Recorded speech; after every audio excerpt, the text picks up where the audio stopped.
Good afternoon, everyone present over here. I, Harsh Kumar Sukhdevi, on behalf of entire Department of Mechanical Engineering, SSI PMP Raipur, would like to extend my warm welcome to our esteemed guest speaker, Ms. Komal Shilpi Singh, founder and director of Yuva Era, our honorable head of department, Mr. Akash Soni sir, and respected faculty members. This session is all about how to innovate with the success.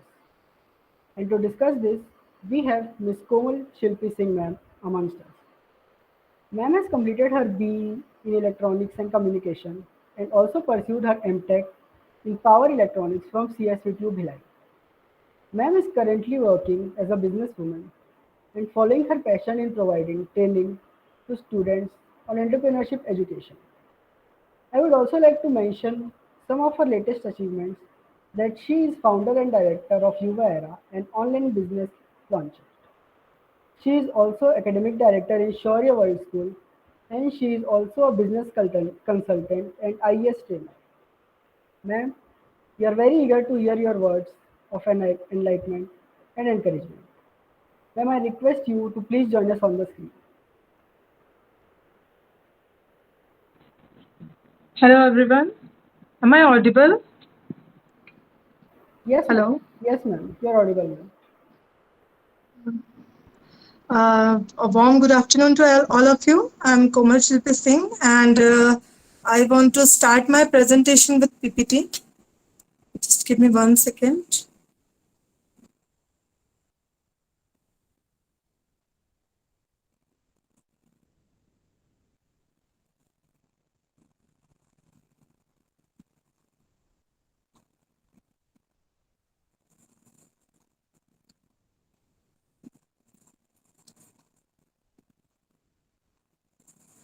PPT is visible to all of you guys?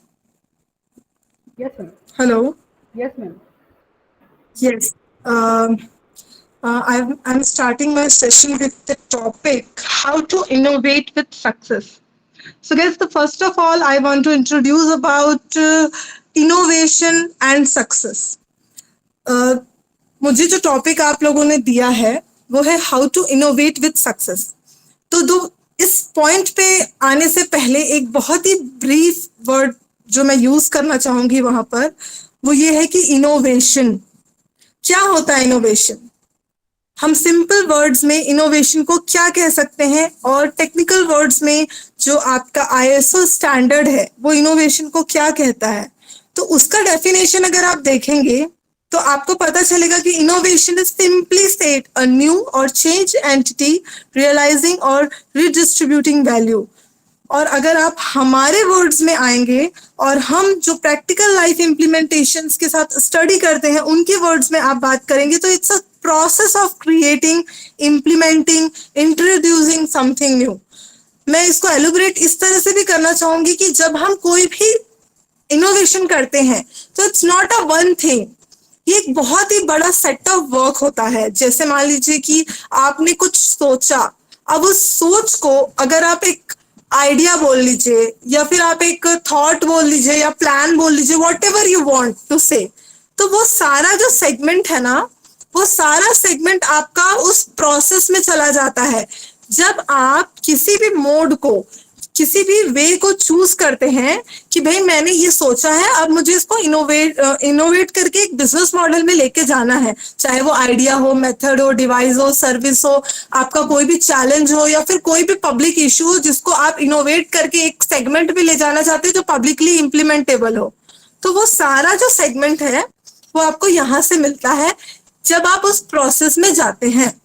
तो सबसे पहले आता है सवाल कि भाई हम innovation को कैसे समझे. मतलब आप एक क्योंकि हमारा इंटरेक्शन आज ऑलरेडी स्कॉलर्स से हो रहा है जो ऑलरेडी रिसर्च करते हैं, ऑलरेडी डिफरेंट डिफरेंट सेगमेंट पे जिनका एक्सपर्ट फील्ड है. तो उन लोगों को अगर हम बोलें कि सर मुझे इनोवेशन को अपने प्रैक्टिकल इम्प्लीमेंटेशन में लेके आना है तो हम उनके लिए क्या वर्ड यूज करेंगे या क्या ऐसा सेगमेंट यूज करेंगे कि वो समझा सके. तो इनोवेशन उनके लिए उनके रिसर्च आइडियाज को implemented business model, in fact market research तक ले जाने का एक जरिया है.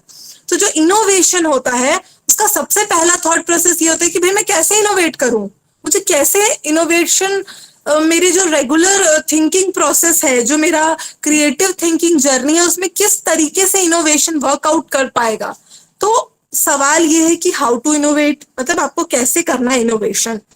तो अब आपके पास कुछ है, मतलब आपके सराउंडिंग में आप अपने देख लीजिए, कुछ है आपके पास, आप समझिए कि वही चीज जो ऑलरेडी आपके सराउंडिंग में अवेलेबल है, अगर आपने उसको यूटिलाइज किया और उसको कुछ बेटर कर दिया, तो वो आपका इनोवेशन हो सकता है। अगर वो प्रॉब्लम सॉल्व हो रही हो, एग्जाम्पल आपके आसपास कोई ऐसी समस्या है जो आपको रोज आपके दिनचर्या में आ रही है, आपसे टकरा रही है और आप उसको इग्नोर कर रहे हैं, बट किसी दिन आपने उसको नोटिस किया और आपने ये डिसाइड किया कि I will solve it out, तो वो जो चीज है वो आपके लिए कैसे वर्कआउट करेगी और उस इनोवेशन को आप किस तरीके से प्रोसेस में लेके जाएंगे।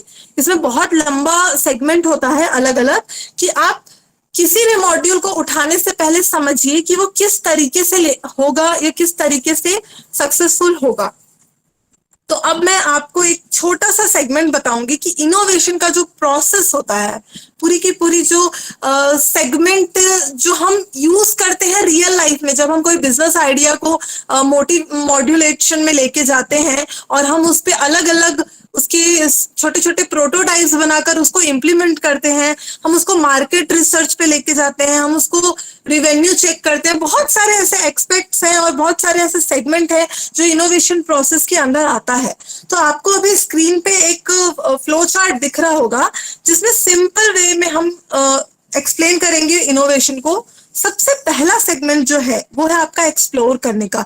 You have to search it out, you have to find in surrounding of yourself. हो सकता है आप अपने किसी रिसर्च के बीच में उस चीज को एक्सप्लोर करें, हो सकता है रियल लाइफ में एक्सप्लोर करें, because I have so many examples for you जहां पर आप अपने रियल लाइफ में उन प्रॉब्लम्स को रोजमर्रा की जिंदगी में जो देखते हैं और अगर आप उसको सॉल्व आउट करते हैं तो वो इनोवेशन सबसे जल्दी स्केल अप होता है। आप मार्केट में चले जाइए और ज्यादातर जो सक्सेसफुल मॉडल्स हैं उन पे जब आप रिसर्च करेंगे तो आपको ये मिलेगा कि वो व्यक्ति अपने ही किसी चीज से रिसर्च से निकल के अपने उस प्रोडक्ट को डेवलप कर पाया है।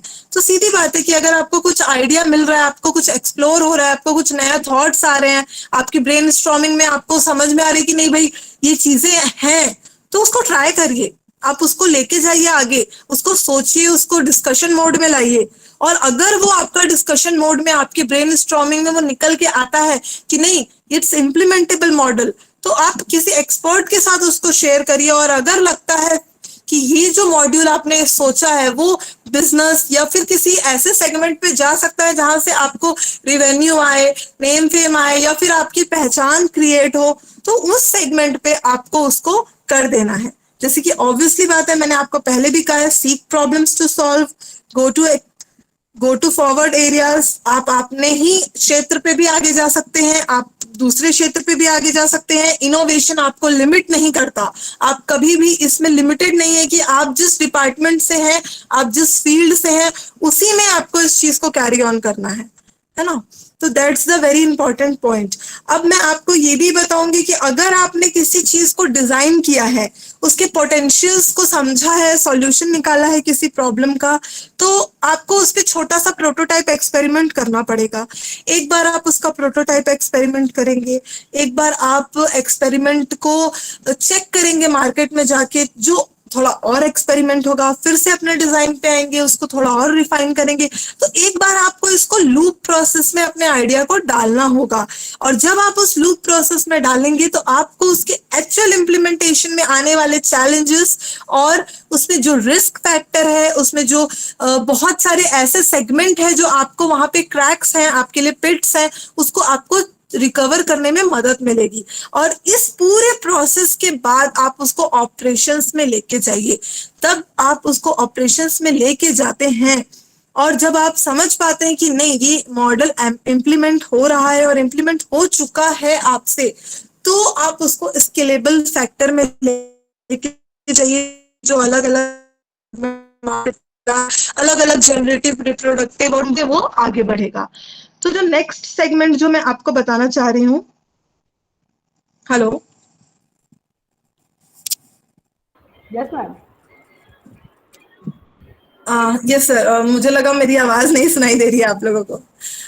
तो जो अगला सेगमेंट है सर, मैं आप लोगों से छोटी सी रिक्वेस्ट भी चाहूंगी कि आप अपने माइक्रोफोन्स को ऑफ करके, अगर आपको लगता है कि किसी पॉइंट पर मुझे रिप्लाई करना है, क्योंकि ये क्वेरी सेक्शन भी रहेगा हमारा प्रेजेंटेशन के साथ साथ। आपके सामने एक स्क्रीन है जिसमें segment to achieve successful model है, उसमें मैंने कुछ पॉइंट्स मेंशन किए हैं। क्या आप में से मुझे कोई बता सकता है, जब आप रिसर्च करते हैं और जब आप किसी भी पॉइंट पर जा करके अपने प्रोडक्ट के बारे में या फिर डिजाइन के बारे में या फिर आपके जो कॉन्सेप्ट और टेक्निकल चीजें जो आप है उसमें आप ब्रेनस्टॉर्मिंग करते हैं? हेलो, एनीवन जो मुझे बता सकता है कि कोई अपने रिसर्च मॉड्यूल में कभी ब्रेनस्टॉर्मिंग टेक्निक्स को यूज किए हैं? या फिर ये बहुत कॉमन चीजें हैं, इसमें बहुत सारे सेगमेंट्स हैं जिसमें अलग अलग तरह के आप ब्रेनस्टॉर्मिंग भी करते होंगे, क्योंकि जनरली रिसर्च पीपल्स जो होते हैं उनके लिए ये बहुत इंपॉर्टेंट फैक्टर होता है। वो aesthetic thinking, divergent thinking, lateral thinking, convergent thinking, inspirational thinking, बहुत सारे तरह के ब्रेनस्टॉर्मिंग स्ट्रेटजीज को यूज करते हैं। तो कोई ऐसे पर्सन हैं जिन्होंने कभी भी ब्रेनस्टॉर्मिंग टेक्निक्स को अपने एक्सपेरिमेंट्स के साथ यूज किया है? एनीवन? मैम, कॉलेज के जो माइनर मेजर प्रोजेक्ट्स होते हैं यस।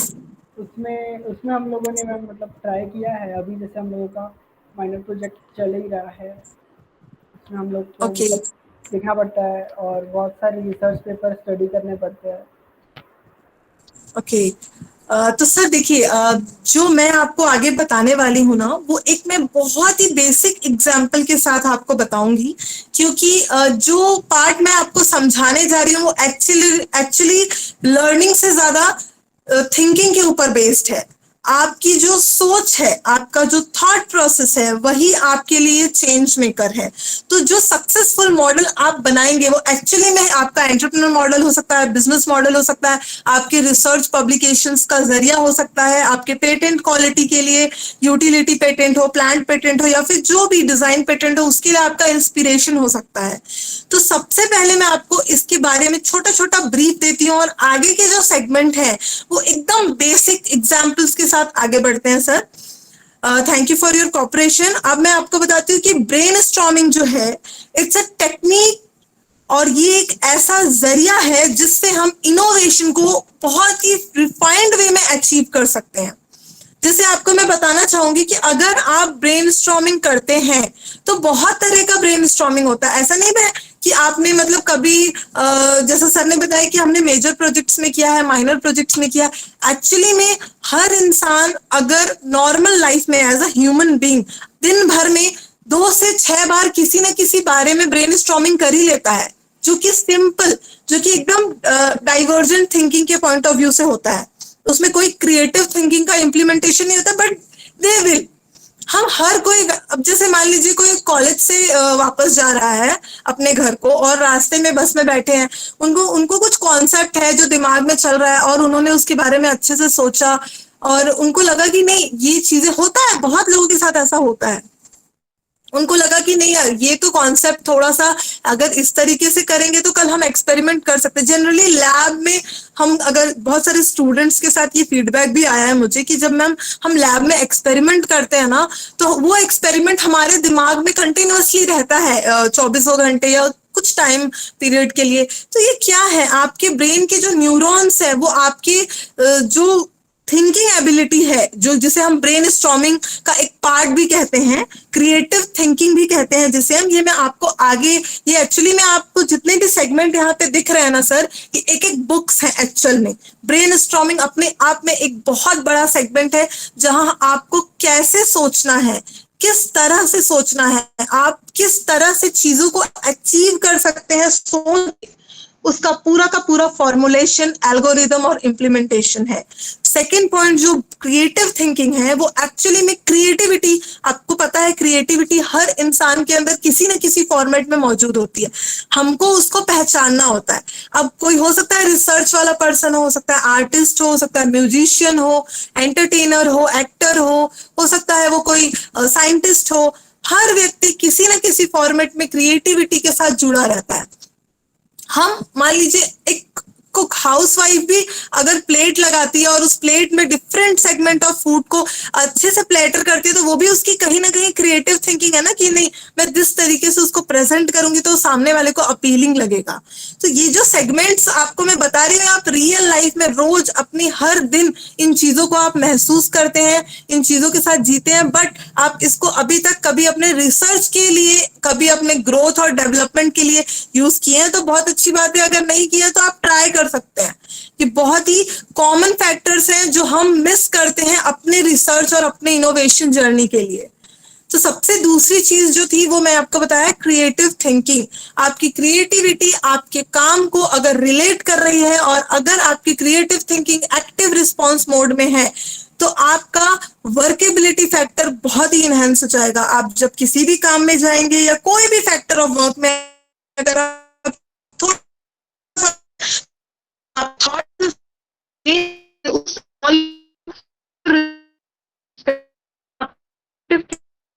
बहुत तो Excuse me, है ma'am. आप एक्सपेरिमेंट कर। हेलो मैम आपकी ना आवाज ब्रेक हो रही है। हेलो सर आप okay sir, one second. No ma'am hello yes ma'am.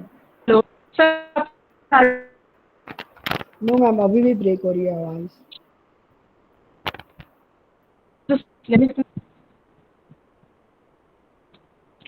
Connected अब सर आपको We are not hello able to understand anything. Your voice is breaking. Okay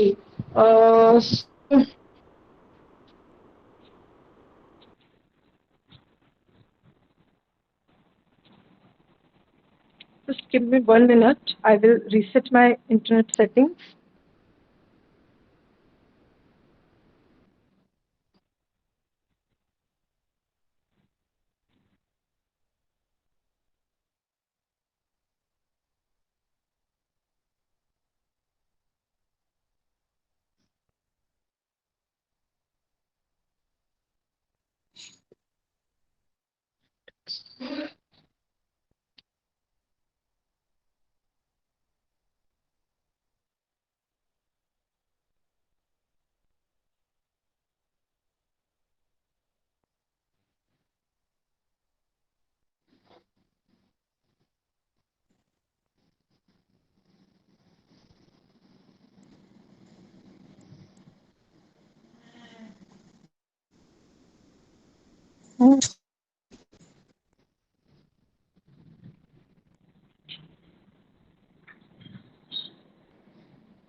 Hello. Hello. Yes ma'am. Now audible, sir? Yes ma'am. Yes ma'am. Okay तो मैं आपको बता रही थी segment to achieve successful model, जिसमें आपका third point है experiment और इन्वेंशन। जो कि आपको पता है, अगर आपने कुछ नई चीज को इन्वेंट किया है तो वो आपका इन्वेंशन में जाता है, और अगर वो इन्वेंशन आपका किसी भी कारण से फेल हो जाता है, वो जो आप बनाना चाहते हैं वो नहीं बन पा रहा है, तो वो है आपका एक्सपेरिमेंट। इनोवेशन और ब्रांड बिल्डिंग, ये भी आपको ऑलरेडी ये आप नोन है इन चीजों से। कोई भी ऐसा इनोवेशन, ऐसा मॉड्यूल जो मार्केट में कुछ new means something different from existing, तो वो जो सेगमेंट है वो आपका इनोवेशन में आता है। And the brand building is the कि कोई भी इनोवेशन जो जब आप बिजनेस में लेके जाते हैं तो वो आपका ब्रांड बिल्डिंग में कन्वर्ट। बहुत सारे डिफरेंट डिफरेंट फैक्टर्स है। ये एक ऐसा सेगमेंट है कि आज के टाइम पे हर डिफरेंट डिफरेंट वेरिएंट और इंडस्ट्री सेक्टर्स इस पे वर्क कर रहे हैं। तो कुछ सिंपल एग्जांपल के साथ बताती हूँ। सबसे पहला सेगमेंट जो है एक वर्चुअल हम एक्सपेरिमेंट कर रहे हैं सर। यहाँ से इस स्लाइड से लेके आने वाले कुछ और स्लाइड्स में आप एक वर्चुअल एक्सपेरिमेंट का हिस्सा हैं, जिसमें आप समझिए कि एक छोटा सा एग्जांपल लेते हैं हम कि एंशिएंट टाइम पर मान लीजिए problem of handling problem of travelling, problem of product बहुत बड़ा इशू था। तो हो सकता है कि हम उसको ब्रेन स्ट्रॉमिंग सेशन में किसी ने लिया, मान लीजिए कोई एक ह्यूमन बीइंग है, वो ब्रेन स्ट्रॉमिंग कर रहा है प्रॉब्लम्स के बारे में कि भाई ट्रैवलिंग है, लोगों को अनाज कंधे पे उठा के ले जाना पड़ता है, हैंडलिंग इश्यूज है। कि एक एंशियंट मॉड्यूल हुआ होगा तभी, ये हम वर्चुअल एक्सपेरिमेंट में जा रहे हैं कि हम ब्रेन स्ट्रॉमिंग किसी ने तो किया होगा कि इस तरह की प्रॉब्लम्स हैं उनके पास, तो वो उस प्रॉब्लम के बारे में सोच रहे हैं कि कैसे होगा। तो कभी ना कभी किसी न किसी के दिमाग में एक थॉट प्रोसेस आया होगा ना कि हम उस प्रोडक्ट, उस सामान को कार्ट पे लेके जा सकते हैं। या हो सकता है कि कुछ तो ऐसा उनकी ब्रेन में इवॉल्व हुआ हो कि उनको समझ में हो कि उनकी समस्या जो है वो उस सामान को उठा के लेके जाने से बेटर किसी चीज पर लाद के लेके जाने में है। तो ये जो एग्जाम्पल है, आप समझिए कि वो उनका क्रिएटिव थिंकिंग ही रहा होगा, जो उनके दिमाग में कुछ इस तरह का आया होगा।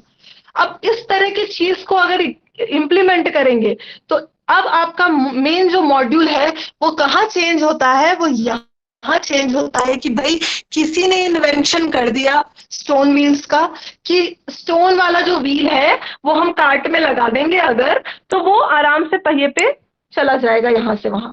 ये था हमारा सेगमेंट इन्वेंशन तक का, जो कि अभी तक प्रैक्टिकल बहुत पहले, बहुत सालों पहले, जब टेक्नोलॉजी उतनी एडवांस नहीं थी, कोई रिसोर्सेज नहीं थे, किसी के सोच ने ही इस इन्वेंशन को पॉसिबल किया होगा। बट इसके बाद ये जो इन्वेंशन जिसने कर दिया, इसके बाद इस इन्वेंशन को यूज करके आप देखिए कितने सारे इनोवेशन हो गए। इस इन्वेंशन के बेस पे, ये बेस मॉड्यूल था, और इस बेस मॉड्यूल के ऊपर इतने सारे इनोवेशंस हो गए। टाइम टू टाइम धीरे धीरे व्हील का इवोल्यूशन होता गया, लकड़ी से लकड़ी का व्हील बना, उसके बाद घोड़े गाड़ी का व्हील बना, फिर टायर्स बने बाइक के लिए, ट्रैक्टर्स के लिए, कार्स के लिए। तो आप देख सकते हैं कि रिक्वायरमेंट और एप्लीकेशन के अकॉर्डिंग एक लौता इन्वेंशन जो इतने सालों पहले, आज से कितने सालों पहले हुआ था, we can't predict it, it's upon before BC. तो आप समझिए वो उस एक एक्सपेरिमेंट के बेस पे आज के डेट में कितने इनोवेशंस हो रहे हैं, और इस इनोवेशन के बेस पे आज के डेट पे आपको कितने सारे ब्रांड मिलेंगे। आज के डेट पे आपको टायर में इतने सारे वारंटी, गारंटी, अलग अलग फीचर्स, अलग अलग सेगमेंट मिलेंगे आपको। मैं एक एग्जांपल भी आपको स्क्रीन पे दिख रहा होगा कॉन्टिनेंटल का, but not continental, continental, Pirelli, MRF, बहुत सारे टायर्स हैं, जेके टायर्स, अपोलो टायर्स। आप वो जाएंगे मार्केट में तो यू विल कंफ्यूज्ड कि भाई मैं कौन सा लूं, इतने ऑप्शंस हैं उस इनोवेशन पे। तो आपको समझना है कि एक इन्वेंशन को प्लेटफॉर्म पे लेके कितने इनोवेशंस हुए, और उन इनोवेशंस को लेके कितने सारे ब्रांड बिल्ड हो गए। अब इस चीज से आप समझिए कि एक छोटा सा थॉट, एक छोटा सा थॉट आज के टाइम पे, आज से कितने सालों पहले सोचा हुआ किसी का छोटा सा थॉट आज के टाइम पे कितना बड़ा बिजनेस बन चुका है। हर घर में गाड़ियां हैं, हर घर में साइकिल, गाड़ियां, बड़ी गाड़ियां, हर चीज, ट्रैवलिंग, हर चीज इफेक्ट होता है व्हील्स से। और इन सारे सेगमेंट को इफेक्ट करता है वो एक छोटा सा इन्वेंशन जो आपने इससे पहले वाली स्लाइड नंबर 2 में देखा था। तो वो जो एक छोटा सा थॉट था इतने बड़े ब्रांड बिल्डिंग तक आ गया। यही मेरा पॉइंट था जो मैं आपको एक्सप्लेन करना चाहती थी कि अगर इन्वेंशंस एक भी हो बट इनोवेशन मल्टीपल हो सकते हैं उस पर्टिकुलर इन्वेंशन को बेस पे रख के। और इसका एक प्रैक्टिकल इम्प्लीमेंटेशन जो कि केस स्टडी के फॉर्म में मैं आपसे शेयर करना चाहूंगी, जो कि आपके लिए बहुत इंपॉर्टेंट भी है। केस स्टडी और तो मेरे पास है आपके लिए, लेकिन अभी एक जो ओरल केस स्टडी मैं आपसे बताना चाहूंगी कि क्योंकि हम मैकेनिकल डिपार्टमेंट के लोगों के साथ प्रेजेंटेशन कर रहे हैं, तो डेफिनेटली एक केस स्टडी मैकेनिकल डिपार्टमेंट का मैंने रखा हुआ है प्रेजेंटेशन में आगे आपके लिए। बट एक सिंपल सा क्वेश्चन, एक सिंपल सा जो कि क्योंकि हम हर रोज न्यूज चैनल, सोशल मीडिया और बहुत सारी जगह कनेक्टेड है, तो मैं आप लोगों से रिक्वेस्ट करूंगी कि प्लीज अपने माइक्रोफोन्स को ऑफ करिए और आप लोगों को कई दिनों, मतलब हो सकता है कल, हो सकता है आज या कुछ दिनों पहले, कौन सा ऐसा ब्रांड है जिसने आपको इम्पैक्ट किया हो, या कोई ऐसा आइडिया है आपके माइंड में जिसने आपको इम्पैक्ट किया हो? क्योंकि जो केस स्टडी हम आगे करेंगे वो आपकी थिंकिंग प्रोसेस के लिए बहुत जरूरी है। और केस स्टडी मतलब सीधी बात है, आपको और मेरे को दोनों को बात करनी पड़ेगी इस पे। तो द पॉइंट इज दैट कि मैं आपसे अपील करूंगी कि अपने माइक्रोफोन्स को ऑफ करिए और प्लीज कोई भी मुझे आप में से कोई भी कुछ एक्सपेरिमेंट्स जो आपने देखा होगा, हो सकता है कोई हो सकता है वो डिटर्जेंट का डिफरेंट टाइप का ऐड ही क्यों ना हो सकता है वो प्रोडक्ट ही क्यों ना हो सकता है कुछ भी, मतलब इनोवेटिव जो आपको ऐसा लगा हो दिस इज इनोवेशन, मतलब हो सकता है वो आपको ऐसा लगा हो कि ये चीज कैसे ऐसा हो सकता है, कुछ मैजिकल फैक्टर जो बिजनेस मॉड्यूल में आपको लगा हो। तो आई रिक्वेस्ट एनीवन जिन्होंने अपने आज रिलेटेड एरियाज में किसी को ऐसा कुछ एक्सपेरिमेंट अमेज किया हो, या फिर थोड़ा उनको इम्पैक्ट लगा हो, हमको हम होते हैं ना कई बार कुछ चीजों से इंस्पायर हो जाते हैं, है ना, होता है। जैसे बहुत दिनों पहले कोई ऐसी कार आती है जिसमें अरे इस तरह का नया टेक्नोलॉजी है, wow it's how it's possible, okay आपने थोड़ा रिसर्च किया हो यार ये ऐसा है, तो वो इस तरह का कभी किसी ने कुछ अगर किया हो तो मुझसे प्लीज शेयर करिए, क्योंकि आगे की केस स्टडी आपके इस थिंकिंग प्रोसेस पे है कि मैं आपको कैसे वो चीज डिलीवर करूंगी। So I want my audience please off your microphone and reply me. Hello hello, am I audible to everyone? Yes, ma'am, you are audible. Okay, so can anyone give me feedback कि आप लोगों ने अभी recently अपने daily वे पे, हो सकता है कॉलेज में, हो सकता है किसी स्टूडेंट के थ्रू, हो सकता है किसी बुक में, रिसर्च में, कुछ ऐसा अमेजिंग फैक्ट है, कुछ भी ऐसा हो सकता है यूट्यूब देखते हुए, गूगल पे, या फिर हो सकता है फेसबुक पे कुछ ऐसा पढ़ा हो जो आपको थोड़ा सा इफेक्ट किया हो, जो आपको ऐसा लगा हो यार wow it's a invention, it's innovation, it's very good, जो भी है कुछ भी हो सकता है। You can share with me, anyone please.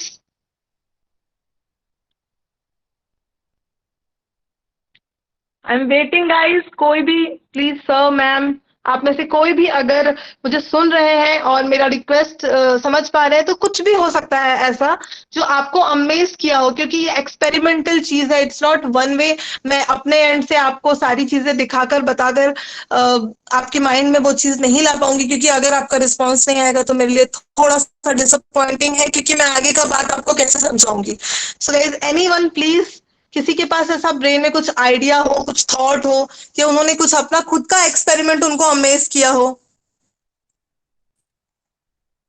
Anyone? Ma'am electrical vehicle. Ma'am I am audible. Yes yes, you are audible sir, please. Ma'am latest अभी मैंने एक मतलब मर्सिडीज की, उसमें फ्रंट व्हील के साथ साथ रियर व्हील भी मतलब टर्न करती है जब हम टर्न करते हैं, तो ये एक नया टाइप का इन्वेंशन मैंने देखा था लेटेस्ट, जो वो काफी अमेजिंग लगा था मुझे। मतलब जो टर्निंग के ओके लिए पहले हमको जो ज्यादा टर्निंग रेडियस लेना पड़ता था, वो टर्निंग रेडियस कम हो जाती है अगर फ्रंट व्हील के साथ साथ में रियर व्हील भी थोड़ा रोटेट हो जाए जब हम टर्न करते हैं, तो स्टीयरिंग करेंगे जब। तो ओके, ये काफी तो अमेजिंग दिस चीज थी जो मैंने तभी देखी थी। ओके, तो सर ये आपकी थॉट प्रोसेस को डिफाइन करता है कि आपका ऑटोमोबाइल से काफी मतलब कनेक्शन है ब्रेन का, आपका इंटरेस्ट फैक्टर ऑटोमोबाइल रिलेटेड है। तो अब जो मेरा केस स्टडी है सर, वो आपके इस रिसर्च के आपके इस थॉट प्रोसेस के लिए बहुत अच्छा है, क्योंकि मैं आपसे एक सवाल करने वाली हूँ। Do you know about ABS? Yes ma'am. What is it? Anti braking system. Exactly, anti lock braking system. आज का एंटी जो लॉक मेरा ब्रेकिंग केस सिस्टम। स्टडी है वो है एंटी लॉक ब्रेकिंग सिस्टम। क्योंकि हम मैकेनिकल डिपार्टमेंट के स्कॉलर्स के साथ ये प्रेजेंटेशन कर रहे हैं, ये वर्कशॉप कर रहे हैं, सेशन कर रहे हैं, तो सबसे इम्पॉर्टेंट फैक्टर जो मुझे ऐसा लगता है कि हर टीचर, हर एक ट्रेनर अपने अंदर जो देखता है वो ये है कि उसको क्या चीज वाव करती है, क्या डिफरेंशिएट करती है, क्या क्वालिटी कंटेंट वो अपने स्टूडेंट से, अपने कलीग्स को या अपने स्टूडेंट्स जो भी मतलब जिनको वो पढ़ा रहा है उनको डिलीवर करता है, चाहे वो कोई भी हो।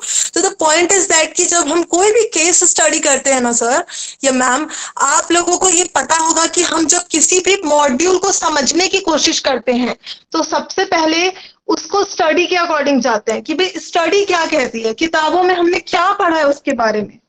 तो अगर हम एंटी लॉक ब्रेकिंग सिस्टम के बारे में जानने की कोशिश करेंगे तो सबसे पहले जो उसका स्टडी हमको दिखता है वो ये है कि भाई एंटी लॉक ब्रेकिंग सिस्टम को 1971 में इन्वेंट किया गया था और उसके इन्वेंशन का श्रेय जाता है मारियो को, मिस्टर मारियो प्लेजेटी को, जिनको मिस्टर एबीएस भी कहते हैं। ये फियट रिसर्च सेंटर के साइंटिस्ट और रिसर्चर थे और उन आज के टाइम पर जो मॉडर्न एबीएस कार्स में यूज होता है, जितने भी तरह के कार्स आज हैं जिनमें ब्रेकिंग सिस्टम, इन्होंने थोड़ा but basic structure of standards वही है।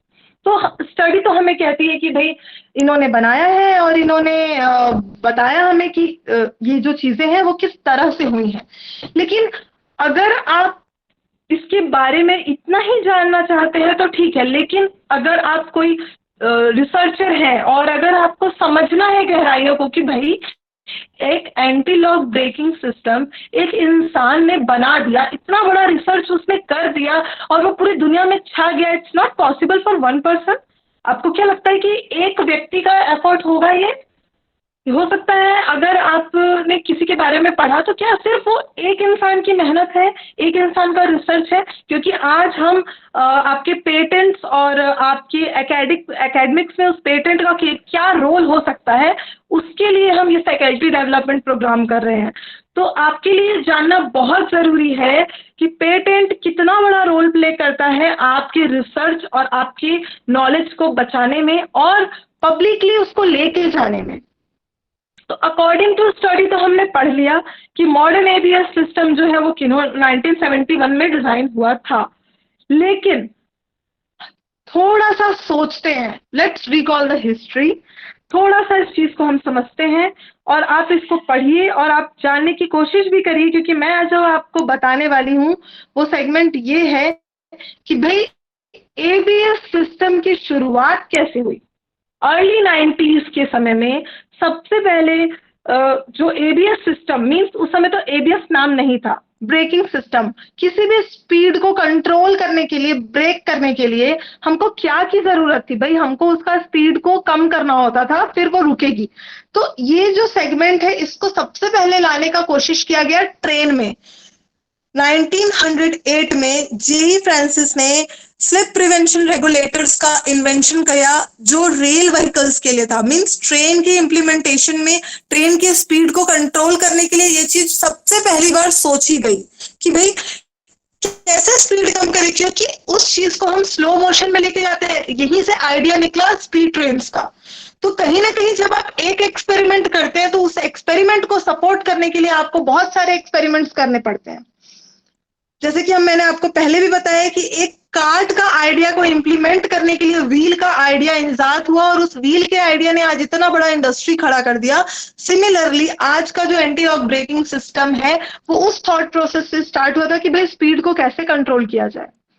तो 1920 में फ्रेंच ऑटोमोबाइल, क्योंकि ये एयरक्राफ्ट रिलेटेड लोग थे, क्योंकि एयरक्राफ्ट में भी बहुत ज्यादा जरूरी होती थी उसको कंट्रोल करने की, स्पीड को कम करने की जब वो लैंड हो रहा होगा।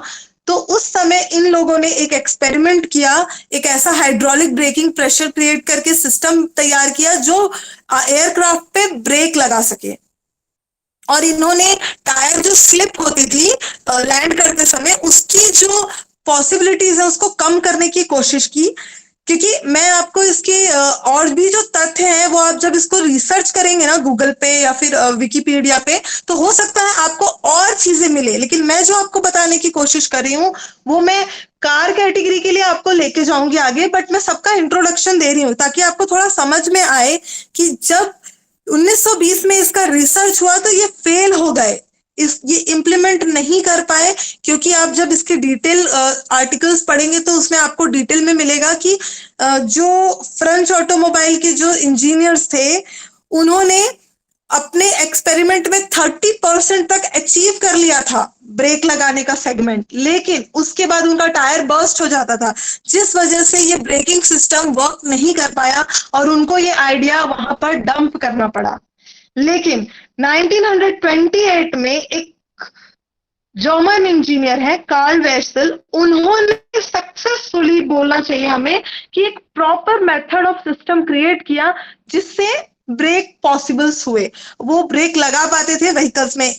ये जो रिसर्च है इसको आप बहुत ध्यान से नाम याद रखिएगा, कार्ल वेसल। ये बंदे ने 1928 में ब्रेकिंग पावर के ऊपर अपना सबसे पहला पेटेंट किया, जो कि हमको ऑफिशियली पता है, उससे पहले के पेटेंट्स हमारे लिए लिस्टेड नहीं है गूगल पे। तो ये जो सबसे पहला पेटेंट था 1928 में कार्ल वेसल के नाम पर हुआ, जो कि आपका ब्रेकिंग पावर के ऊपर था, कैसे आप ब्रेकिंग पावर को बढ़ा सकते हैं व्हीकल्स में। यस मैम, आपकी स्क्रीन प्रेजेंट नहीं हो रही। स्क्रीन प्रेजेंट नहीं हो रही sir,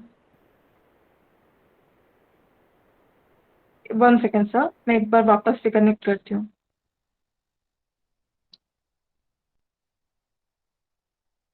Am I visible? Am I visible, sir? Yes ma'am. Hello. Yes Okay. I'm trying again. मैं एक बार वापस से स्क्रीन शेयर पे लेती हूँ।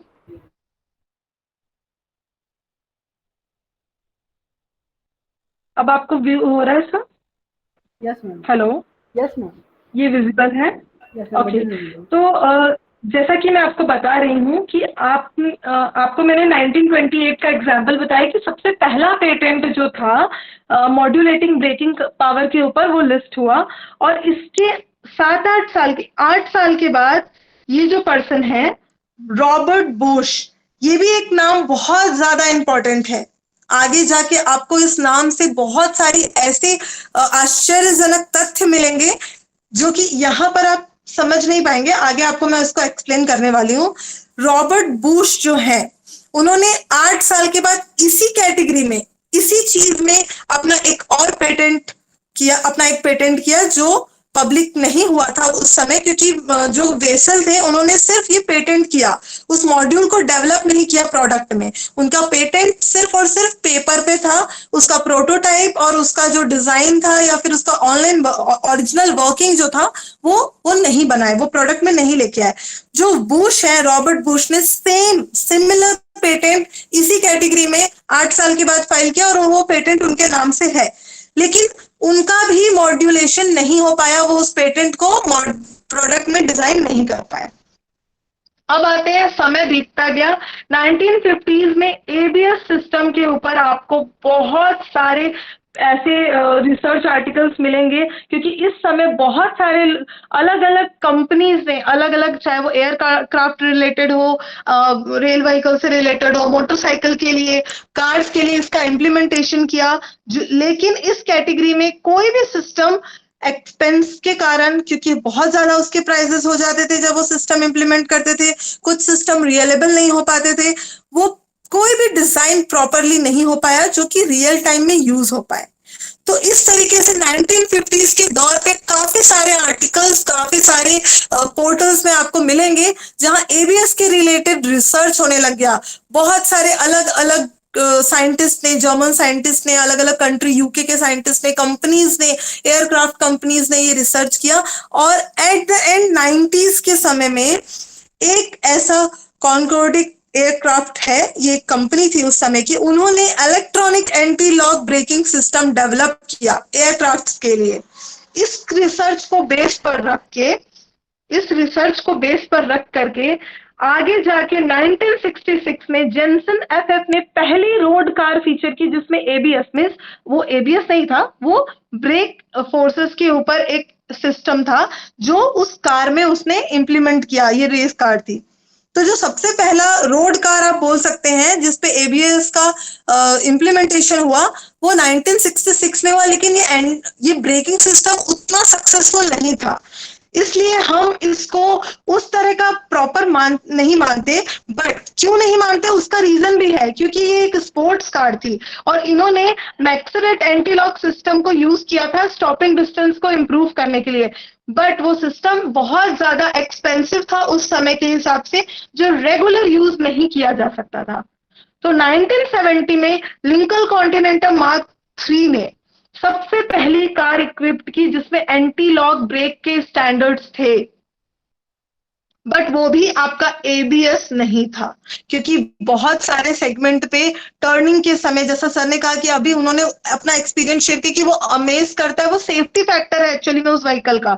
तो वो जो सेगमेंट है वो सेगमेंट लिंकन कॉन्टिनेंटल में नहीं था, वो इम्प्लीमेंटेड था, बट उस लेवल का ब्रेक्स, उसके स्टैंडर्ड्स का ब्रेक वो उतना ज्यादा यूजफुल नहीं था फर्दर के लिए।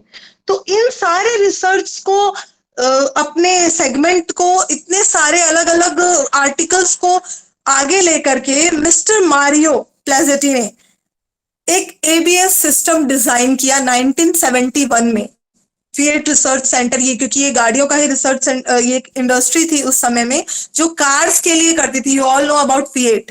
तो ये इन्होंने जो डिजाइन किया एबीएस स्टैंडर्ड्स, वो इस तरह के थे कि गाड़ी आराम से अपने जो स्पीड पे चल रही है वहां से वो, क्योंकि देखिए एबीएस को आप लोग बहुत अच्छे से जानते हैं, you all are mechanical guys, तो मैं टेक्निकल में नहीं जाऊंगी। मैं जो आपको बताना चाह रही हूँ वो ये है कि इन्होंने इवॉल्व किया एबीएस सिस्टम, इन्वेंट किया, और उन्होंने कार स्टैंडर्ड्स पे इस तरह का इम्प्लीमेंट किया कि आज तक इनके जो इम्प्लीमेंटेड स्टडीज हैं उसी स्टडीज और उसी स्टैंडर्ड्स पे गाड़ियों के एबीएस डिजाइन हो रहे हैं, क्योंकि कोर वैल्यू, कोर कॉन्सेप्ट इन्होंने ही दिया। ये जितने भी पुराने सेगमेंट्स हैं इन सब पे ये कंटिन्यूअसली रिसर्च होने के बाद अब इनका जो सिस्टम था वो एंटी स्किड था, बट इनका जो पेटेंट था, इन्होंने जो पेटेंट किया था वो एंटी स्किड में, उस पेटेंट में इन्होंने अपने सिस्टम का नाम एंटी स्किड रखा था कि भाई वो फिसलता नहीं है टायर उसमें। वो पेटेंट को बेचा गया बुश को। Already I told you about Bush, who is Bush. So जिन्होंने इस सिस्टम का नाम एबीएस रखा, आप समझिएगा कि एबीएस सिस्टम के इन्वेंटर, जिन्होंने इन्वेंशन किया है वो मारियो है। मारियो ने अपने पेटेंट को बुश को सेंड कर दिया, सोल्ड कर दिया, और उन्होंने इसका नाम एबीएस रखा। पॉइंट ये आता है कि बुश ने इस एबीएस सिस्टम का किया क्या, क्योंकि हमने बुश के बारे में तो कुछ पढ़ा नहीं। बुश ने तो अपना रिसर्च आर्टिकल डाला था, पेटेंट किया था, बट उससे कोई मॉड्यूल डेवलप नहीं किया था। बुश ने क्या किया, मर्सिडीज के साथ टाई अप किया, मर्सिडीज के फाउंडर डाइमलर के साथ टाई अप किया और एक ऐसा सिस्टम डेवलप किया जिसको 1978 में, आपको पता है मर्सिडीज बेंज का क्या स्टैंडर्ड है, बट उसके स्टैंडर्ड का रीजन ये है कि उस ब्रांड ने अपने अंदर हर तरह के एक्सपेरिमेंट्स को ग्रूम किया है, हर तरह की नई नई टेक्नोलॉजी को लेके आए हैं। So the point is that कि मर्सिडीज ने पहला एक ऐसा कार लाया जिसे हम पहला कह सकते हैं, 4 wheel multi channel anti lock braking system को इंट्रोड्यूस किया उसने W116 मॉड्यूल में। और इस सेगमेंट पे, ये जो सेगमेंट है ये रेवोल्यूशन कहा गया ऑटोमोबाइल इंडस्ट्रीज के लिए, क्योंकि इस इंडस्ट्री में इस कैटेगरी के आने के बाद बहुत सारी कंपनीज ने अलग अलग सेगमेंट पे एबीएस को यूटिलाइज किया। जैसा कि आपको ऑलरेडी बहुत, आज भी हम जब बुक्स में पढ़ते हैं तो हमको ये रिसर्च मिलता है कि होंडा ने इसको इंट्रोड्यूस किया इलेक्ट्रॉनिकली कंट्रोल मेथड्स में, मतलब जिसमें एंटी ब्रेकिंग हम कहते हैं। वर्ल्ड वाइड इसको लॉन्च किया गया, अलग अलग सेगमेंट पे लेके जाया गया। तो मेरा पॉइंट ऑफ कंसेंट क्या है कि आप जो देख रहे हैं कि जिस बंदे ने आज से 1928 के बाद अपना रिसर्च डाला था, वो बंदा अपने रिसर्च को कैरी ऑन नहीं कर रहा है। वो वहां से अपने आइडिया को, अपने रिसर्च को किसी एक ऐसे इनोवेशन मॉड्यूल में लेके गया, एक ऐसे कार इंडस्ट्री के साथ टाई अप किया और वहां पर इस चीज को इम्प्लीमेंट किया। ये पूरा का पूरा केस स्टडी आपको समझाता है कि इन्वेंशन किसी और ने किया था, बट उस आइडिया को इनोवेट करके वर्ल्ड वाइड लेके जाने वाला बंदा एक बिजनेस मॉड्यूल का ओनर था और उस बंदे ने इस चीज को इतना परफेक्टली यूज किया। इन्वेंशन और इनोवेशन का जो डिफरेंस है वो यहाँ आपको बहुत अच्छे से इस केस स्टडी में समझ में आएगा कि एक मॉड्यूल जो सिंपली बहुत सारे एक्सपेरिमेंट्स और बहुत सारे फेलियर के बाद बनता है, वो इन्वेंशन को इस तरह से यूज किया बूश ने और इस तरीके से इंप्लीमेंट किया डैमलर ने, और आज के टाइम पर वो एक बहुत बड़ा ब्रांड वैल्यू क्रिएट करता है। आज के टाइम पे आप कोई भी एक गाड़ी नहीं लेंगे जिसमें एंटी लॉक ब्रेकिंग सिस्टम नहीं होगी। It's essential and mandatory features in car, और अगर नहीं भी होती है हम तो उसको यूज करते हैं, लेकिन उसका सेफ्टी रेटिंग वर्ल्ड वाइड उतना नहीं होता। हम हर उस चीज को नोटिस करने लग गए कि भाई किस तरीके से आप रोड पर ट्रैवल कर रहे हैं और वो सेफ्टी मोड आपके लिए बेनिफिशियल हो। तो आज का जो केस स्टडी है वो आपको ये समझाता है कि आपका पेटेंट कितना इंपॉर्टेंट है, उस पेटेंट का मार्केट इंप्लीमेंटेशन कितना इंपॉर्टेंट है। जरूरी नहीं है कि हर पेटेंट मार्केट में बिजनेस क्रिएट करे, पर यह भी जरूरी नहीं है कि पेटेंट चाहे किसी भी फैक्टर का हो वो बिजनेस क्रिएट ना करे। कई बार ऐसे पेटेंट्स आपको मार्केट में बिजनेस लाके देते हैं जिस पेटेंट को बनाने वाला कभी सोचता भी नहीं है कि ये बिजनेस मॉड्यूल में हो जाएगा। ये आपको इस एक्सपेरिमेंट से आप बिल्कुल इस केस स्टडी को एक बार खुद से रिसर्च करिएगा, क्योंकि मिस्टर वेसल ने कभी नहीं सोचा होगा, केल वेसल ने, कि उसने जो ब्रेकिंग सिस्टम पे पेटेंट डाला है वो आने वाले समय में दुनिया के लिए इतना बड़ा रेवोल्यूशन बन सकता था। तो द पॉइंट इज दैट कि आपको ये समझना पड़ेगा कि आपने जो पेटेंट या जो डिजाइन या जो थिंक किया है, जो थॉट प्रोसेस किया है, उसको अगर आप सही रूप से मार्केट में ले जाके एक्टिवेट कर दिए, उसको सही रिसोर्सेस दे दिए, सही गाइडलाइन मिल गई, तो आपका वो आइडिया रिवॉल्यूशन मेकर हो सकता है।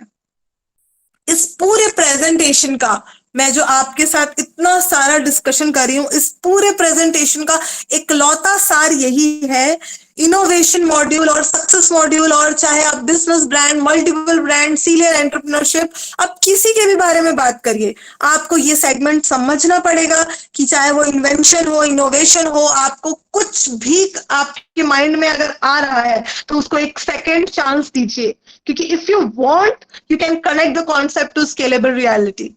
अगर आपने चाहा कि आपको कुछ, आपका जो थॉट है, क्योंकि हर इंसान के दिमाग में 1 घंटे के अंदर मैक्सिमम 60 आइडियाज आने का लिवरेज है। आपका ब्रेन, आपके न्यूरॉन्स, एक सेगमेंट है, हम पढ़ाते हैं स्टूडेंट्स को एनाटॉमी ऑफ ब्रेन, उसमें आप ये चीज समझ सकते हैं कि आपके दिमाग की क्षमता इतनी ज्यादा है कि यदि आप चाहें तो 60 से 100 आइडियाज आपको 1 घंटे में अचीव हो सकता है।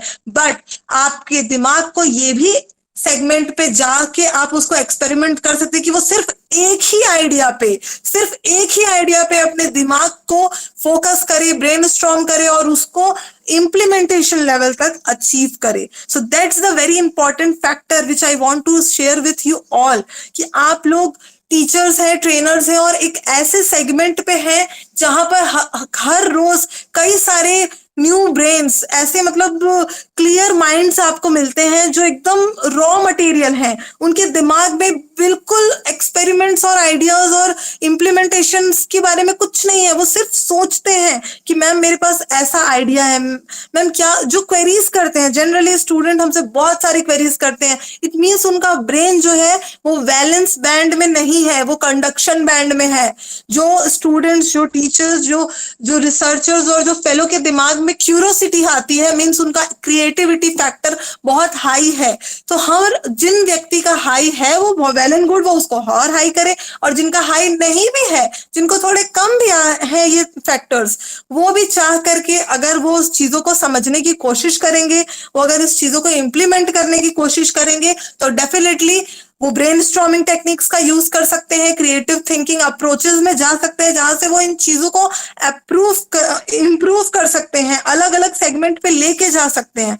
तो आपको समझना पड़ेगा, आपको इस चीज को एनालाइज करना पड़ेगा कि चाहे आप ब्रेनस्टॉर्मिंग करें, चाहे आप किसी कॉन्सेप्ट को किसी को पढ़ा रहे हैं या किसी चीज को कुछ समझा रहे हैं, आपको समझना पड़ेगा कि आपने जो सोचा है उसकी वैल्यूएशन कितनी बड़ी हो सकती है। हो सकता है एक छोटा सा एप्पल ऊपर से नीचे गिर गया, एक छोटा सा एप्पल ऊपर से नीचे गिर गया और एडिसन ने ग्रेविटेशनल कोर्स का पूरा थ्योरम बना के हमें दे दिया। तो एक छोटी सी सोच कितना बड़ा चेंज कर सकती है, ये बहुत बड़ा पार्ट है। इनोवेशन से सक्सेस तक का जो सेगमेंट है वो यहीं से एक्सप्लेन होगा आपको, जब आप छोटे छोटे सेगमेंट को ब्रेनस्टॉर्म करें। ये बार बार मैं टर्म्स इसलिए यूज कर रही हूँ क्योंकि ये अपने आप में बहुत बड़े टर्म्स हैं। अगर आपको ब्रेनस्टॉर्मिंग समझना है तो you have to sit with me and understand the different segment, different core of this field. आपको अपने बारे में, खुद के बारे में कई सारी ऐसी चीजें नहीं पता होगी जो आप जब ब्रेनस्टॉर्मिंग करेंगे तो आपको पता चलेगा। Brainstorming is not only giving you ability to search about anything, it's also give you ability to search about your own things. तो आपको अपनी रियल लाइफ में इन चीजों के इम्प्लीमेंटेशन पे सोचने की जरूरत है, समझने की जरूरत है। और जो रिसर्च आप कर रहे हैं, हो सकता है वो रिसर्च आपको ऐसा लगता हो कि यार it's not very big, but अगर आपका वो आइडिया बिग नहीं भी है, बट अगर आप उस आइडिया को प्रॉपर वे में इंप्लीमेंट करते हैं, प्रॉपर वे में रिसर्च करते हैं, अगर आपको इन्वेंशन नहीं करना है, it's okay, you can innovate, you can search out different inventions. आखिर आपको जो मैंने जो केस स्टडी दिखाई है, उसका केस स्टडी का महत्व ही यही है कि जिस बंदे ने पहला पेटेंट किया उस बंदे ने उसको डेवलप नहीं किया है, लेकिन जिस बंदे ने डेवलप किया उसने उस पहले पेटेंट को यूज किया है अपने रिसर्च के लिए। उस बंदे के पेटेंट ने जिस बंदे ने उसको ला करके मार्केट के सामने रखा, उसने उस सारे रिसर्च को, सारे पेटेंट्स को, इनफैक्ट सबके आइडिया को यूज किया है अपने मॉड्यूल को थोड़ा इनोवेट करने के लिए। तो ये जो सारे सेगमेंट्स हैं आपके लिए, ये सारे सेगमेंट्स को आप प्रैक्टिकल लाइफ में सोचिए, समझिए और जानने की कोशिश कीजिए, क्योंकि अगर आप इन चीजों को अपनी लाइफ में लाएंगे ना, तो मैं आपको लिख के देती हूँ कि कई बार ऐसा होगा कि आपका दिमाग बिल्कुल डायनेमिक काम करेगा। आप आर्टिफिशियल इंटेलिजेंस डिजाइन कर रहे हैं, ठीक है, तो ये समझिए कि जो दिमाग आर्टिफिशियल इंटेलिजेंस डिजाइन कर सकता है वो एक्चुअली में कितना इंटेलिजेंट है। हमारे नोनली और अननोनली हमारी ब्रेन में इतने सारे फैक्टर्स हैं जो आपको कई सारी ऐसी चीजें करने के लिए एक्सेलरेट कर सकते हैं जो आपने कभी सोची भी नहीं है। मेरा एक वर्कशॉप सेगमेंट में अगर आप बैठेंगे तो कई बार आपको आपके खुद के बारे में, ऐसी चीजों के बारे में जानने का मौका मिलेगा कि वहां आपको पता नहीं है कि आपके अंदर ये एबिलिटी है, लेकिन जब आप सोच रहे हो, आप समझ रहे हो, आप उसका छोटा सा प्रोटोटाइप कर रहे हो, तो you can know yes it is and it will work for us. और हो सकता है बहुत सारे ऐसे आइडियाज हैं, और ये बिल्कुल लिमिटेशन नहीं है। जो लोग जो नॉन क्रिएट है उसका दिमाग लगा सकते हैं। आज का सबसे ट्रेंडिंग, आज डेट में सबसे ट्रेंडिंग का सबसे ट्रेंडिंग मॉडल ऑफ इनोवेशन क्या है? का सबसे एंटरप्रेन्योरशिप मॉडल है सुपर बॉटम्स। ये एक डायपर का ब्रांड है। आज अगर आप गूगल सर्च करेंगे तो आपको सबसे टॉप दिखाएगा। हर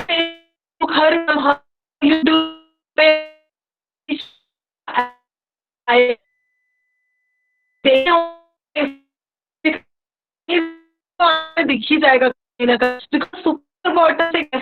ये मैं आपको ये नॉन इस ब्रांड ने इतना बड़ा प्रॉब्लम वर्ल्ड का सॉल्व किया है, वो भी मैं आपसे शेयर करती हूँ क्योंकि आपको टाइम भी, और मैं आपको ये चीज इसलिए भी शेयर कर रही हूँ क्योंकि कहीं ना कहीं अभी तक मैंने आपको टेक्निकल आपके फील्ड से रिलेटेड बताई, बट थोड़ा आपके फील्ड से हट के भी आपको कुछ कुछ बताने का समय आ गया है। तो जो मैं आपको सुपर बॉटम्स के बारे में बता रही हूँ वो एक डायपर का ब्रांड है जिसको मिस पल्लवी इनोवेट किया है। उन मदर है, उनके बच्चे के साथ बहुत सारी प्रॉब्लम थी भाई, उनको रैशेज हो रहे थे, 10 तरह की चीजें हो रही थी, प्रॉब्लम हो रही थी डायपर से। तो उसने सोचा कि यार मेरे बच्चे को इतना ज्यादा से तो मैं कैसे अपने डील करूं, थिंक रेगुलरली। और उसने ये बार बार सोचते सोचते, क्योंकि वो ऑलरेडी एक हाइजीन रिलेटेड ब्रांड में काम कर रही थी, तो उन्होंने अपने उस स्किल को यूज किया और यहाँ पर उनके रियल लाइफ में, उनके प्रेजेंट लाइफ में उन्होंने इम्प्लीमेंट किया कि भाई पहले के जमाने में डिकम्पोजेबल डायपर्स तो थे नहीं, नॉन डिकम्पोजेबल डायपर्स भी नहीं थे, पहले के टाइम पे नैपकिन्स थे। तो उन्होंने क्या किया, एक ऐसी फाइबर होती है जिसको हम ऑर्गेनिक कॉटन कहते हैं, उन्होंने ऑर्गेनिक कॉटन को यूज करके डायपर्स बनाए जो रीयूजेबल है। और ये एक छोटा सा एक्सपेरिमेंट और इम्प्लीमेंटेशन उन्होंने अपने बच्चे के लिए किया, बट इस चीज ने वर्ल्ड में कहाँ चेंज किया मैं आपको वो बताती हूँ। हर साल million tons of diaper waste आता है जो लैंडफिल के लिए जाता है। यहां तक तो कोई बहुत बड़ी बात है नहीं, ठीक है, लेकिन ये जो डायपर्स हैं ये 500 ईयर्स लेते हैं डिकम्पोज होने के लिए। इससे आपके इन्वायरमेंट में इतना बड़ा पॉल्यूशन कंटेंट क्रिएट हो रहा है जो आने वाले टाइम पर हमारे न कि सिर्फ अर्थ के वाटर पॉल्यूशन के लिए, एयर पॉल्यूशन के लिए, बहुत सारी अनहाइजीनिक चीजों के लिए भी रिस्पॉन्सिबल होगा। आप सोचिए कि ये एक ऐसा एक्सपेरिमेंट जो मिस पल्लवी ने किया सुपर बॉटम्स में, वो इस सेगमेंट को कितना बड़ा प्रॉफिट पहुंचा रहा है ये आप सोच भी नहीं सकते, या मैं भी ये चीज पहले नहीं सोची थी।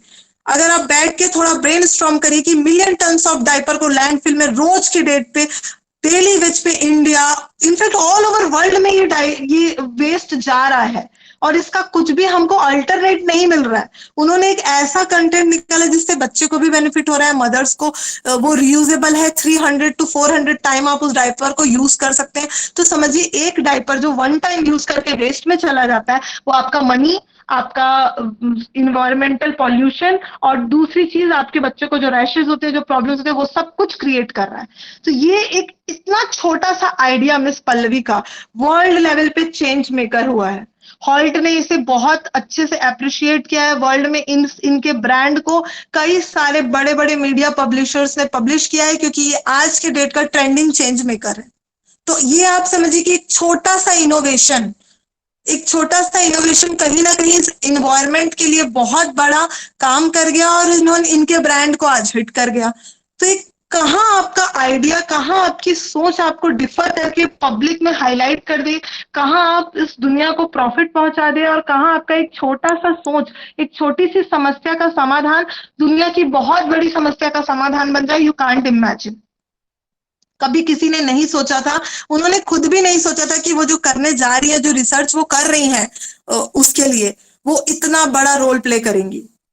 तो एक छोटा सा सेगमेंट बहुत बड़ी समस्या का समाधान बन सकता है।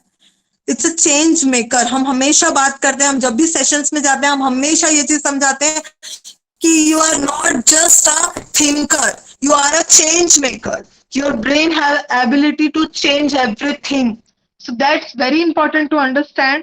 मेरा रिक्वेस्ट है आप लोगों से कि आप लोग जो भी कुछ करते हैं, जो भी रिसर्च करते हैं, जो भी एक्सपेरिमेंट करते हैं, हो सकता है वो इंटेलेक्चुअल प्रॉपर्टी राइट्स के दायरे में आता हो सकता है इंटेलेक्चुअल प्रॉपर्टी राइट्स के दायरे में नहीं आता हो, क्योंकि बहुत सारे आइडियाज ऐसे हैं जो पेटेंटेबल हैं, बहुत सारे आइडियाज ऐसे हैं जो पेटेंटेबल नहीं है। पर जो आइडियाज पेटेंटेबल नहीं है वो जरूरी नहीं है कि वो बिजनेस के लिए स्केलेबल नहीं है, और बहुत सारे पेटेंट्स ऐसे भी नहीं है कि जो बिजनेस के लिए सारे पेटेंट स्केलेबल हैं। तो you have to evaluate everything, but इसकी वजह से आप सोचना मत छोड़िए। आपको सोचना है, आपको इनोवेट करना है, आपकी इनोवेशंस को चांस देना है, ये बहुत इंपॉर्टेंट है। वैसे टाइम भी हो चुका है, मुझे 1 घंटे का टाइम दिया गया था और मेरे हिसाब से मेरे को जो आपको डिलीवर करना था वो मैं डिलीवर कर चुकी हूँ। Thank you so much for all of you. आपने मुझे इतना समय सुना और मैं उम्मीद करती हूँ कि मैं जो पॉइंट आपको समझाना चाह रही थी इनोवेशन और सक्सेस से रिलेट करते हुए वो आप समझ गए होंगे। So thank you everyone. Any queries? Thank you so much, ma'am, for enlightening us with all the facts and figures. Now let us head towards the question and answer session. And for this, I will request all the people, please write all your queries in chat box.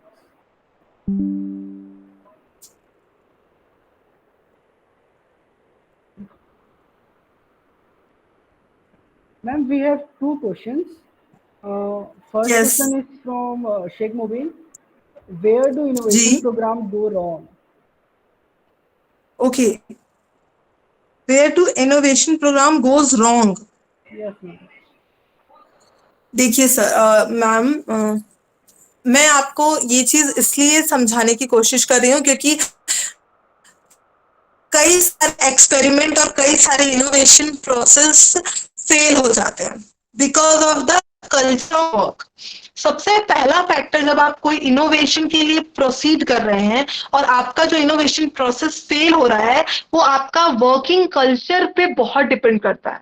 कैसे depend करता है मैं आपको बताती हूँ। जब आप किसी चीज के बारे में ब्रेनस्टॉर्मिंग करते हैं ना, तो मैं आपको बताती हूँ, हम मान लीजिए कोई एक मैं एक स्टूडेंट हूँ, मेरा काम है रोज डेली वेज पे मैं कुछ ना कुछ सोच रही हूँ और कुछ ना कुछ एक काम कर रही हूँ। तो जब मैं एक ही काम को रोज रोज करती हूँ ना, तो हमारा जो ब्रेन का सेट है ना, वो आपका स्टैटिक हो जाता है। स्टैटिक मीन्स आप समझते हैं स्टैटिक और dynamic. Dynamic brain mean it will moving brain, हर समय सोचते हैं, हर समय उनका दिमाग चलता है। Static brain means set of things सोचते हैं। तो जो स्टैटिक ब्रेन्स होते हैं ना, जब आप कंटिन्यूअसली उस काम को कर रहे हैं, तो वो आपके दिमाग की सोचने की क्षमता को बहुत ज्यादा प्रभावित करता है। और आप किसी ऐसे ब्रेन के साथ अगर इनोवेशन प्रोसेस में जाएंगे, तो सबसे पहली चीज कि आप सिर्फ वही फैक्टर्स देखेंगे जो फैक्टर्स आपके नॉलेज एरिया में आता है। इसलिए इनोवेशन प्रोसेस के समय जो सबसे इंपॉर्टेंट फैक्टर पे आपको ध्यान देने की जरूरत है, वो है आपके सेट ऑफ एक्सपेरिमेंट्स। जो आपके फील्ड का है, उस फील्ड से रिलेटेड आपको एक्सपर्ट्स के साथ आपको जाना है, उनसे आपको मेंटरशिप लेनी चाहिए, या फिर हो सकता है मेंटरशिप नहीं लेना चाहते तो आप एटलीस्ट डिस्कस करिए, अपने आइडिया को ज्यादा से ज्यादा सेगमेंट पे डिस्कस करिए। और जो दूसरा सबसे इंपॉर्टेंट इनोवेशन प्रोसेस की फेल होने का है, वो है lack of research, lack of market requirement. और आपका जो इनोवेशन है, हो सकता है वो इनोवेशन बहुत अच्छा हो, लेकिन वो मार्केट में किसी समस्या का समाधान नहीं है, तो वो स्केलेबल कैसे होगा? मार्केट में आपका आइडिया तभी इंप्लीमेंट होगा जब वो मार्केट की डिमांड को फुलफिल करेगा, प्राइस पॉइंट ऑफ व्यू से और रिक्वायरमेंट पॉइंट ऑफ व्यू से। तो ये सारा अलग अलग सेगमेंट ना मैम सर्वे में आता है। अगर आपने प्रॉपर डिजाइन किया है, बार बार उसके प्रोटोटाइप को टेस्ट किया है मार्केट में, आपको टेस्ट करने के बाद जो आपके पास डेटा है, प्रॉपर सर्वे डेटा आपके पास है, आप किसी ऐसे कंटेंट मॉड्यूल पे बात कर रहे हैं जो एग्जैक्टली इंप्लीमेंटेड हो सकता है, उस रिस्क को लेने के लिए भी अलग अलग आपने मॉड्यूल्स पे टेस्ट किया हुआ है प्रोटोटाइप, तब अगर आप उसको लेके आगे बढ़ते हैं तो आपका रिस्क ऑफ फेलियर बहुत कम हो जाता है और आपका इनोवेशन प्रोसेस रॉन्ग नहीं होगा। लेकिन आपने जो इनिशियल बेसिक स्टेजेस है, चाहे वो ब्रेनस्टॉर्मिंग हो, चाहे वो आपका क्रिएटिव थिंकिंग वाला जो सेगमेंट है, या specially discussion, discussion is very important, networking is very important. You have to make your idea in very strong network. आपको हर किसी के साथ डिटेल्स नहीं शेयर करनी है, लेकिन उस आइडिया की ब्रीफिंग पे बात करनी है, रेगुलर बात करनी है, ताकि वो आपको हर इंसान का ओपिनियन आए इसके। आपके पास अगर कोई बहुत अलग अलग सेगमेंट है तो आपको उसको समझना बहुत जरूरी है। तो आपका इनोवेशन प्रोसेस के फेल होने का जो दो इधर का रीजन है, वो ये मैं आपको बता चुकी हूँ कि भाई एक तो आपके वहां क्रिएटिव प्रोसेस में आपको दिक्कत होगी, या दूसरा मार्केट वाले में, तीसरा होता है फंड एंड टीम। अगर आपके पास प्रॉपर फंड नहीं है तो कई सारे इनोवेशन को आप टेस्ट नहीं कर पाएंगे। दूसरा टीम, आप अकेले हर चीज नहीं कर सकते। अगर आपके पास स्किलफुल टीम नहीं है तो भी आपका इनोवेशन प्रोसेस नहीं वर्क करेगा। तो ये तीन सेगमेंट जब तक आप उसको मार्केट में नहीं लेकर जाते हैं, वहां तक के लिए आपके लिए तीन सेगमेंट है मैम, जो आपके इनोवेशन प्रोसेस को फेल करने के लिए जिम्मेदार हो सकता है। और भी बहुत सारे सेगमेंट हैं, लेकिन आपको अपने काम को सेट ऑफ प्रोसेस में करना पड़ेगा। आपको आपके एंड से चीजों को बार बार प्रोटोटाइप को वेरीफाई करने की जरूरत है। So thank you for that. मेरे ख्याल से मैंने आपके क्वेरी का सेटिस्फाइंग आंसर दे दिया होगा। Hello, Yes, sir. Thank you, sir. Ma'am, And the second question, sir? Yes, ma'am. This one is from Manish R.K. Sahu, sir. The question is, what would be next step after getting design pattern? Design patent के बाद हमें क्या करना चाहिए, है ना? Hello Design sir, आप एक बार क्वेश्चन रिपीट करिए। Yes, ma'am. Good afternoon, ma'am. Thank you अच्छा, very much. Design ma'am, patent के बाद क्या? जी मनीष सर, मेरा पॉइंट है, आपका क्वेश्चन है कि डिजाइन पेटेंट मींस अगर आपने डिजाइन पेटेंट कर लिया है तो उसके बाद आपको क्या करना चाहिए? Yes, ma'am. Yes, ma'am. देखिए सर, अगर आपने पेटेंट करवा लिया है, ठीक है, डिजाइन पेटेंट करवा लिया, तो सबसे पहले आपको ना आपके प्रोडक्ट से रिलेटेड, हो सकता है आपने डिजाइन पेटेंट तो करवा लिया, लेकिन वो डिजाइन किस किस तरह के प्रोडक्ट के लिए यूजफुल है उसकी कैटेगरी पे वर्क करना पड़ेगा। किसी ऐसे पर्सन के साथ आप बिल्कुल जाकर बात करिए जिसने आपके रिलेटेड डिजाइन पे मार्केट रिसर्च किया हुआ हो। और तो और आपको अलग अलग कैटेगरी, मतलब हो सकता है आपने जिस कैटेगरी पे डिजाइन किया है, बट वो जो डिजाइन है वो और कितने पॉसिबल अप्रोचेस पे जा सकता है उसकी एक लिस्ट रेडी करनी पड़ेगी। हो सकता है सर आप 10 चीजों का लिस्ट करें, हो सकता है उसमें से 8 यूजफुल ना हो, लेकिन वो 2 बहुत यूजफुल होंगे, और उस 8 का एक्सपीरियंस उस 2 के लिए आपका नॉलेज को बहुत स्ट्रांग करेगा। तो डिजाइन पेटेंट के बाद अगर आपको उसको बिजनेस मॉड्यूल में लेके जाना है तो बहुत अच्छी बात है। अगर आपको ट्रेनिंग मॉड्यूल में लेके जाना है, क्योंकि आपने ऑलरेडी डिजाइन पेटेंट किया, कुछ इनोवेट किया, तो उसमें 3 डिफरेंट कैटेगरी है। या तो आप उसको बिजनेस के लिए टेस्ट करवा लो कि क्या ये मार्केट में चल पाएगा। दूसरा, अगर नहीं भी चल पाता है तो कौन सा ऐसा प्रोडक्ट है जिसके लिए आपका डिजाइन सपोर्टिंग एलिमेंट है। लाइक दैट, ऑलरेडी मेरे प्रेजेंटेशन में मैं आपको कह चुकी हूँ, कार्ड के लिए व्हील जरूरी था, तो हो सकता है आपका डिजाइन किसी ऐसे प्रोडक्ट के लिए बहुत जरूरी हो और किसी ऐसे बिजनेस को ये बेनिफिट करे, तो वहां से आप अपने पेटेंट के लिए बहुत अच्छा इनकम जनरेट कर सकते हैं और आपका नेम एंड वैल्यू भी वहां पर वर्थ होगा। तीसरी चीज, क्योंकि पहला तो आपको खुद का बिजनेस, आप खुद फाउंडर बन के जा सकते हैं, दूसरा आप किसी ऐसे के साथ उसको रिलेट करके सेल कर सकते हैं, और तीसरा सर, अगर आपने पेटेंट करा लिया है, डिजाइन पेटेंट आपने करा लिया, तो आप उस पर रिसर्च खत्म मत करिए, आप उस पर और रिसर्च करिए। हो सकता है आपके रिसर्च का नेक्स्ट पार्ट जो हो आपको वर्थ करा दे, क्योंकि अभी तक आपने ये दोनों सेगमेंट क्लिक किया, ये थर्ड पार्ट था। सबसे पहले खुद के लिए ट्राई करिए, दूसरा ऑप्शंस चेक करिए, तीसरा आप उसको कैरी ऑन करिए, क्योंकि हो सकता है कि जो रिसर्च आपने अभी तक की है वो आपके डिजाइन के लिए वर्थ है। हो सकता है वो कल के डेट में यूटिलिटी को भी कहीं मैच कर सकती है, तो आप यूटिलिटी पेटेंट पे भी जा सकते हैं। इस तरीके से सर आपको आपके रिसर्च से रिलेटेड, और हो सकता है कि आपके रिसर्च से नॉन रिलेटेड फील्ड पे भी इसके अप्रोचेस को चेक करना पड़ेगा सर। मेरे ख्याल से मैंने आपके क्वेश्चन का सेटिस्फाइंग आंसर दे दिया sir. Yes, ma'am. Yes, ma'am. Thank you so much, ma'am. Thank you so much, sir. Any other queries? Yes, ma'am. We have one question from Mr. Kunal Devangan. The question is, how do you find the right business idea? How do you find the right business idea? Sir, ये तो market का सबसे बड़ा तकलीफ है आज के date पे। आप अगर कहीं जाएंगे, किसी एंटरप्रेन्योर से बात करेंगे, तो सबसे बड़ा दुख उसका यही है कि उसने बिजनेस तो डाला है, पर हो सकता है कि उसका बिजनेस उसको उतना अगर प्रॉफिट नहीं दे रहा होगा, तो उसको राइट बिजनेस आइडिया की तलाश है। तो सर देखिए, सबसे पहली चीज, मैं ऐसे जो भी व्यक्ति है जिनको राइट बिजनेस आइडिया चाहिए, उनको सबसे पहले अपने आसपास की समस्याओं को समझना पड़ेगा। हो सकता है उनके घर में ही ऐसी समस्या हो जो उनका राइट बिजनेस आइडिया बन जाए। जैसे मैं आपको एक एग्जांपल दूंगी, और मैं खुद का एग्जांपल दूंगी। मेरा प्रोफाइल में आपने इंट्रोडक्शन दिया है कि मैं शौर्य वर्ल्ड स्कूल की एकेडमिक डायरेक्टर हूँ। ये आज से 5 साल पहले वर्थ था। क्यों? क्योंकि जब हमने इसको इम्प्लीमेंट किया था तो मुझे एक समस्या मिली थी कि छोटे छोटे गांव में स्लम एजुकेशन का प्रावधान उतना नहीं है। जो वहाँ पे स्लम बच्चे हैं उनको मॉडर्न इंग्लिश टेक्निक से नहीं पढ़ाया जाता है। तो वहां पे मुझे ये जो मेरा जो ब्रांड है शौर्य वर्ल्ड स्कूल, इसका सॉल्यूशन मुझे वही मिल गया था कि भाई मैं इन बच्चों को इस लेवल पे ट्रेन करूंगी कि यहाँ से बच्चा निकल के किसी भी जगह पे जाएगा उसका इंग्लिश होगा, ना कि इंग्लिश होगा। तो ये जो चीज है ना, ये जो प्रोनाउंसिएशन है, या जो उनके अंदर का जो डिफरेंट सेगमेंट्स है, ये आप कैसे ला सकते हैं। तो जो क्रिएटिव बिजनेस आइडिया का रिसर्च है सर, वो आपको आसपास ढूंढना पड़ेगा। लेकिन ये तो सजेशन है। अब मैं आपको टेक्निकल एंड से समझा देती हूँ। अगर आप एंटरप्रेन्योर मॉड्यूल्स की स्टडी करते हैं, अलग अलग एंटरप्रेन्योर मॉड्यूल्स की, तो आपको समझ में आएगा बहुत सारे ऐसे मॉडल हैं जिसके बेस पे आप बिजनेस स्ट्रेटजीज टेस्ट कर सकते हैं प्रोटोटाइप पे।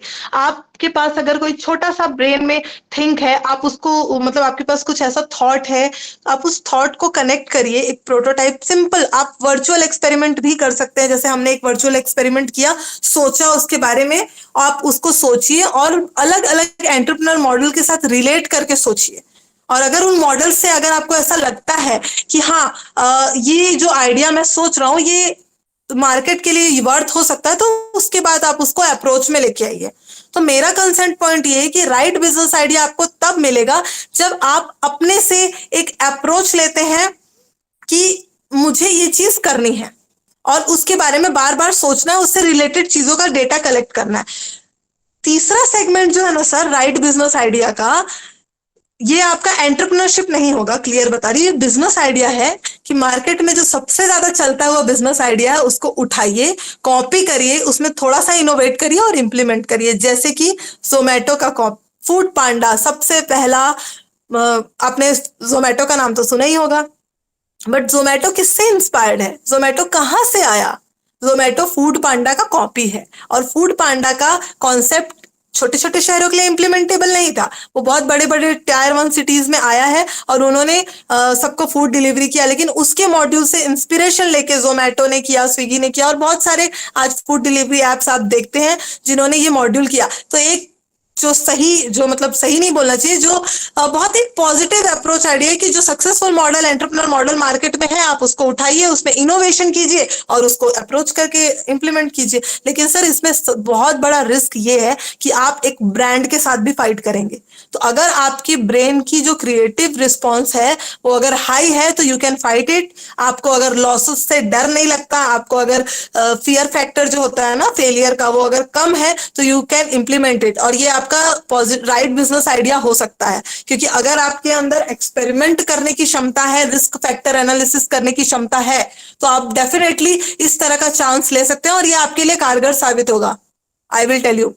और इसके लिए अगर आपको और सोचना है राइट बिजनेस आइडिया, तो आप यहाँ पर भी सोच सकते हैं कि अलग अलग प्लेटफॉर्म यूज करिए। Go for LinkedIn, go for Facebook, go for Instagram, अलग अलग प्लेटफॉर्म यूज करिए। देखिए आज के ट्रेंड में क्या चल रहा है, कौन सा बिजनेस। मैंने आपको सुपर बॉटम का एग्जांपल क्यों दिया, क्योंकि अभी आप गूगल में सर्च करिए ना सुपर बॉटम, आपको सबसे पहले दिखाएगा क्या है सुपर बॉटम।